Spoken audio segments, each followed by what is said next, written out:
शिवरायांच्या सैन्यात 35% मुस्लिम सैनिक, त्यांच्यासाठी रायगडावर मस्जिद आणि शिवरायांचे 11 अंगरक्षक हे मुस्लिमच होते, असे या चित्रपटाच्या ट्रेलर मध्ये सांगितले गेले आहे. चला तर मग इतिहासाला धरून थोडंसं स्पष्टीकरण घेऊया. पहिला मुद्दा असा की या सैनिकांसाठी रायगडावर शिवरायांनी मस्जिद बांधली होती का? तर नाही. तरीही चित्रपट निर्माता एका गॅजेटियरचा संदर्भ देतो. चला तर मग आपण ते गॅजेटियर पाहून घेऊया. त्या गॅजेटियरचे नाव आहे कुलाबा गॅजेटियर 1964. त्या संपूर्ण गॅजेटियर मध्ये कुठेही शिवरायांनी रायगडावर मस्जिद बांधली म्हणून उल्लेख नाही.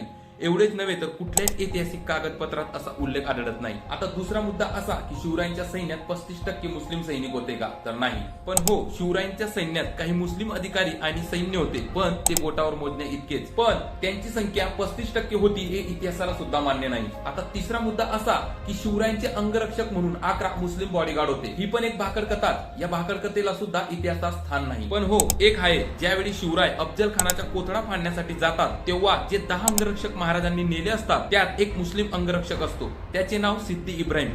या पलीकडे बॉडीगार्ड विषयी इतिहासात कुठेही नोंद नाही.